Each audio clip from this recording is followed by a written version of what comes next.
Hello दोस्तों, नमस्कार। मैं अपने यूट्यूब चैनल में आप सभी का स्वागत करती हूँ। मेरा बेटी विवाद और पूजा गीत अच्छा लगेगा तो लाइक कीजिएगा, सब्सक्राइब कीजिएगा और कमेंट में बताइएगा कैसा लगा मेरा गीत। सोने के दिया बारावे कवन पापा, सोने के दिया बारावे कवन पापा, निरखना दुल्हा के मुहाए लाला, निरखना दुल्हा के मुहाए लाला।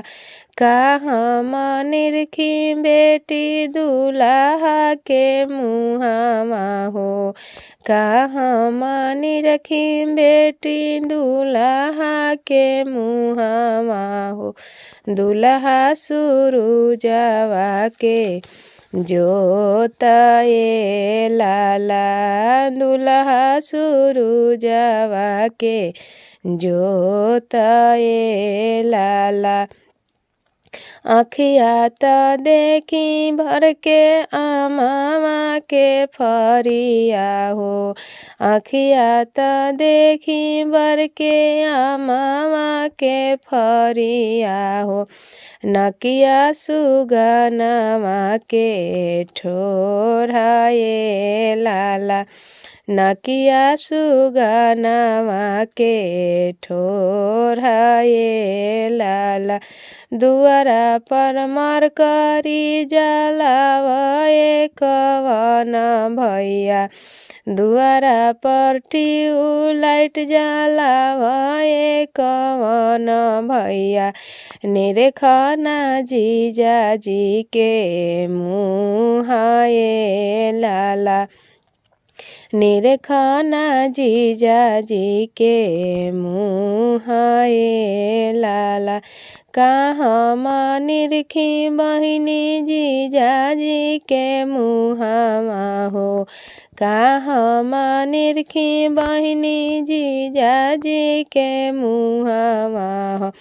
मुहावा सूरुजवा के जोताए लाला, जीजा सूरुजवा के जोताए लाला। अखिया त देखी उनकर आमावा के फरिया हो, अखिया त देखी उनकर आमावा के फरिया हो। नकिया सुगनवा के ठोराए लाला, नकिया सुगनवा के ठोराए लाला। सोने के दिया बारावे कवन चाचा, सोने के दिया बारावे कवन चाचा। निरखना दुल्हा के मुहाए लाला, निरखना दुल्हा के मुहाए लाला।